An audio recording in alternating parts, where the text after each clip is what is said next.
Welcome back. Now, the Nigeria Football Federation, NFF, has finally terminated the appointment of Super Eagles coach Gernot Rohr, exactly 29 days at the commencement of the Africa Cup of Nations in Cameroon.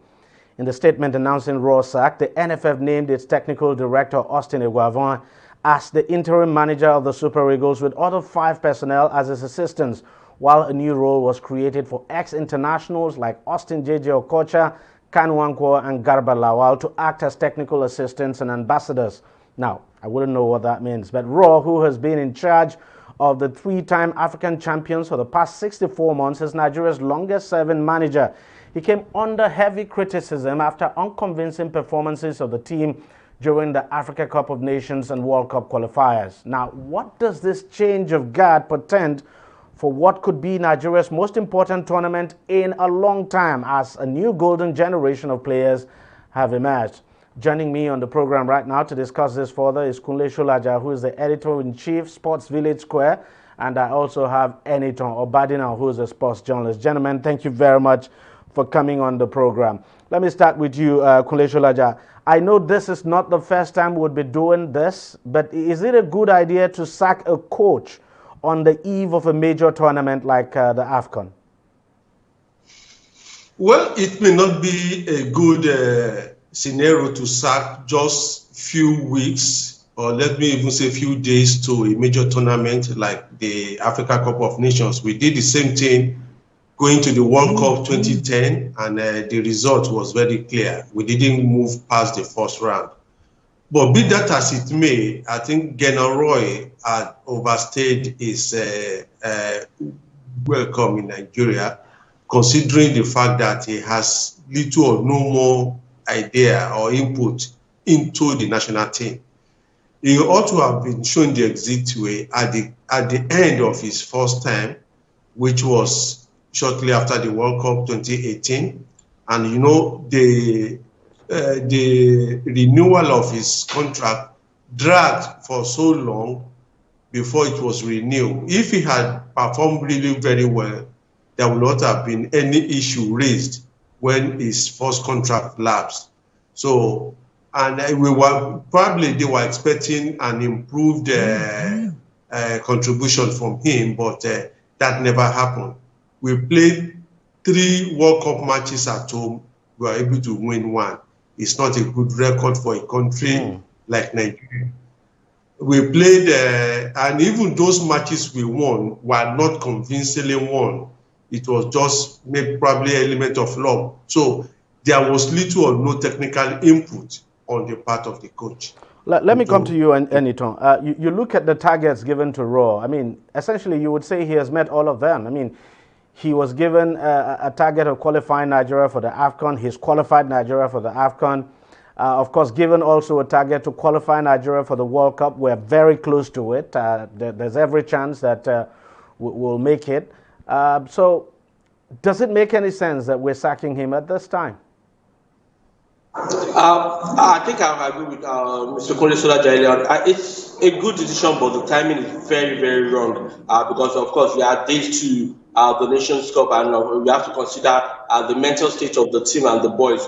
But overall, being someone who has been around the team for a while, the team was disintegrating in a way in terms of management of the players. So meeting target, I call it a target of convenience, in the sense that the NFF set the basic minimum target that is expected of any coach, be it local and foreign, qualifying for the Nations Cup. If you call it a target of convenience, the fact is that some teams didn't qualify for the Afcon. They are not going. So how would you describe that as a target of convenience? It's a target of convenience because it's Nigeria won because of the quality and, of course, the quality of the opponents in the team. And it's also coming at the time where there is relative stability in the Nigerian football circle. The 2 times we missed out in qualifying for the Afcon back-to-back, there was a bit of administrative scuffle, court cases, Giwa took over. There were a lot of distractions, if you ask me. But this particular target in a group featuring Cape Verde, Liberia, the closest out of all the teams in our group in terms of ranking, we have a difference of like between 30 to 40 places. So it's expected that we should win in terms of the quality on paper and off paper. So setting a target, not that setting a target to qualify for Nations Cup is bad, but setting a target as a yardstick to measure a coach of the national team being all about qualification for the Nations Cup or the World Cup is not enough for a country like Nigeria. For 200 million, if you ask me, coaches who basically want more than just qualification. And of course, the times we had the opportunity to watch them right at home, we struggled. It was more of having BP, watching the match, and of course being scared if we were going to concede every time the opponent went for that. We saw the debacle that happened in the game against South African Republic. So all this goes into the mix in terms of that. It goes beyond meeting the target. The NFF saw the handwriting on the wall. There were public outcry from the media and of course the fans that attended the games, and they just managed to sort of save themselves first and of course try to recover the national team to a little bit of glory. So Sholaja, let me come to you. It's not the first time that Austin Eguavoen would be handling the Super Eagles, even on an interim capacity. First experience, not a pleasant one until he got sacked, and then the second one too, and now he's back. What difference do you think he would make? And then does it make so much sense to have him surrounded by so many people? He has about 5 assistants, and then you have these ex-internationals who have also been asked to come in as well to assist. It's like, in this case, you're having too many people manage the team. Sometimes there are things that happen that defy logic. I think this is one of them.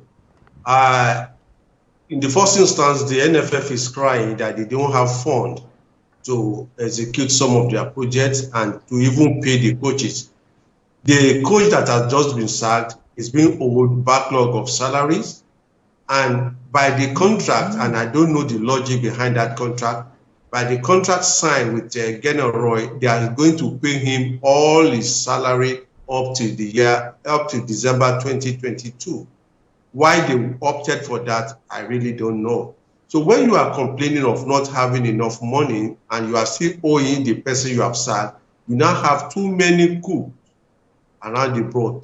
To me, it's just, you have put up something that will lead to disaster. Disaster in this first instance that, to start with, these two people, or in fact, these three people, these three Super Eagles players have never been coaches. That's Kanu Nwankwo, JJ Okocha, and Garba Lawal. You just put them there as ambassador. As an ambassador, that means they are going to... And that they'll be making technical inputs. Yeah, not necessarily technical input, but you want them to be the face of the team. At what expense? Because we are going to pay for that. Not when you don't have enough money to pay. You don't need to do that. And then you also have too many coaches surrounding Eguavoen. So to me, that will lead to technical disaster. Because right now, they are not going for new players. That is very, very obvious. You don't. We have less than 20 days into the Afcon. You don't now begin to scout for players. You're still going to draw from the existing pool. So it's not a question of having some of them to go and scout for players and do all those things. There is no time for that. As a matter of fact, as we are talking now, a short list of their players ought to have reached the headquarters of CAF, like Sudan has done, Guinea has done, and some other countries have done so. So probably because of the change on the saddle of the technical saddle, that's why Nigeria's list has been delayed. But having too many people around is not too good. And then talking about the man Eguavoen, well, that was the most convenient person for them to pick because it's already in their employment. So the issue of salaries will not come in because he will just be drawing his normal salary. After all, it's possible that he's been owed, so they'll continue to owe him. There's no problem. Yeah, but it's better you continue to hold the same person than to add new creditors into the pool. So, yeah. Then secondly, too, this is the second time he's coming. He has been there as an interim and took us to the 2006 African Nations Cup and was at the verge of qualifying us for the 2006 World Cup. And the last two matches he played, even though he was a defender as a player, but it appeared he has an attacking instinct in him because in 2 matches we scored 10 goals, something we didn't get from Christian Chukwu who was All there right. before. Okay, but some people would also tell you that, look, the quality of players we have now, you know, the quality of players we had back then, probably better than the quality we have now. But Anyton, let me get your take on this. Is it a good idea to have this many coaches around the team? It's not an entirely new thing if we go a bit back in history, only that he has gone by different names. If I could recall properly, around Mali 2002, this sort of consortium of coaches that led to an issue between a technical study team or technical study group, what they called it back then, featuring Paoli Binde, who had the Mali Nations Cup, passed the paper to Abon Shaibu and Keshi led main technical crew of the team. There were reports that Keshi tore the paper and it became a back and forth. It was a distraction. Also at the 2018 World Cup in Russia, Kanu in a specific role, ambassadorship role was mentioned. So basically, it comes down to the ability of everybody mentioned to find a synergy within themselves. Like Colonel Sulaya said, basically it's having too many hands. But if each member of that team understands their role and position in that team, you might have it to an advantage in the sense that basically the likes of Kano, Kocha can inspire us to talk to the players one-on-one, just off the field, give them confidence. But if not, we might have a repeat of Mali 2002, where there is infighting between the technical study team, the ambassador team, and of course the main crew passing information, and then causing a whole lot of distraction for the team. Now, let me ask both of you a final question, and I'll start with you, Anyton. What do you think are our chances in the coming Afcon?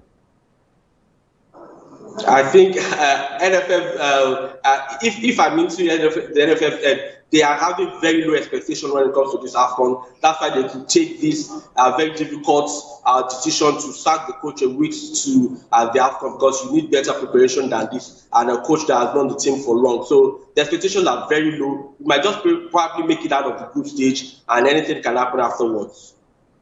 Mr. Shulaja, Austin Eguavon has been sounding very positive. You would expect him to sound positive anyway, even talking about getting to the finals and lifting the trophy. Do you share that sentiment? I share that sentiment because as at now, anything short of winning the trophy itself is a poor performance by Nigeria. We've played the most finals than even Egypt, that are the current record holder of 7 victories. We have won just 3 times. We have lost the final matches 4 times. So if you add the 4 times we lost final matches plus the 3 times that we have won, that means we have had 7 times of possible victories, of which we just won 3. And then if you also consider that we have won the 3rd place position a record 7 times. So winning the 3rd place match again will not add any value to our team. So that is as far as statistics is concerned. Then, but looking at the players themselves, even though General Roy may have failed, but as at now, I think Nigeria had the most potent attack. If we have coaches who can really mix them well, we have the most potent attack in the continent now. While other countries have maybe individuals that are good, like you talk of Egypt having Mohamed Salah, you have you talk of Guinea having Keita, or talking of Senegal having Sadio Mane. In the case of Nigeria, we have at least 5 key strikers. So it now depends on the coach to be able to know how to string these strikers together to get the best possible result. So based on that, I am very positive that we should do well if the psyche of the players are well managed. Some of them may have sentimental attachment to the South coach.